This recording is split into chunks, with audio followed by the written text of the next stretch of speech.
এই হাদিসটা আপনার মাকে বলবেন, আপনার বোনকে বলবেন, আপনার মেয়েকে বলবেন, আপনার স্ত্রীকে বলবেন।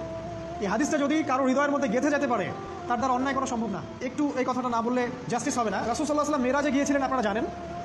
তিনি মেরাজের রাতে অনেক অলৌকিক জিনিস দেখেছেন, নবীদের সাথে সাক্ষাৎ করেছেন, ইভেন আল্লাহর সাথে কথা বলেছেন, আল্লাহর নূর দেখেছেন। এই সময় সবাই তাকে হাসি মুখে সম্বর্ধনা জানিয়েছিল। যার সাথেই দেখা হয়েছে তার সাথেই তিনি হাসি মুখে অভ্যর্থনা তাকে জানিয়েছে, আসসালামু আলাইকা আইয়ুহান নবী, সবাই বলেছে হাসি মুখে। একজন মালাক, একজন ফেরেশতা তাকে দেখে হাসেননি, একজন। আপনারা কি জানেন? রাসূল সাল্লাল্লাহু আলাইহি ওয়াসাল্লাম অবাক হয়েছিলেন। তিনি বলেছিলেন যে, ইয়া জিবরিল, ওর চেহারাটা এত গম্ভীর কেন? সে আমাকে দেখে হাসছে না কেন? তার মুখে হাসি নাই কেন? জিবরিল আমিন বলেছেন যে তার নাম মালিক, তার নাম মালিক, সূরা যুখরুফের মধ্যে আছে। তার নাম মালিক। যেদিন থেকে আল্লাহ জাহান্নাম সৃষ্টি করেছেন, সেদিন থেকে তাকে জাহান্নামের দায়িত্ব দিয়েছেন, অর্থাৎ জাহান্নামের হেড অফ ডিপার্টমেন্ট, ইনচার্জ। সেদিন থেকে তার মুখের হাসি উঠে গেছে। আমরা দোয়া করি আমরা যেন তার সাক্ষাৎ না পাই। তার কাছে পারমিশন নিয়ে রাসূল সাল্লাল্লাহু আলাইহি ওয়াসাল্লাম জাহান্নামের দিকে তাকিয়েছিলেন, ভিতরে দেখেছেন কি আছে।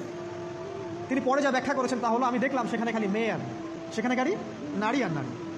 এই হাদিসটা আপনার মাকে বলবেন, আপনার বোনকে বলবেন, আপনার মেয়েকে বলবেন, আপনার স্ত্রীকে বলবেন।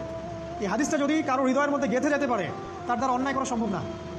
কিভাবে একটা মেয়ে সব কিছু উন্মুক্ত করে ঘুরতে পারে যখন অলরেডি তার আত্মা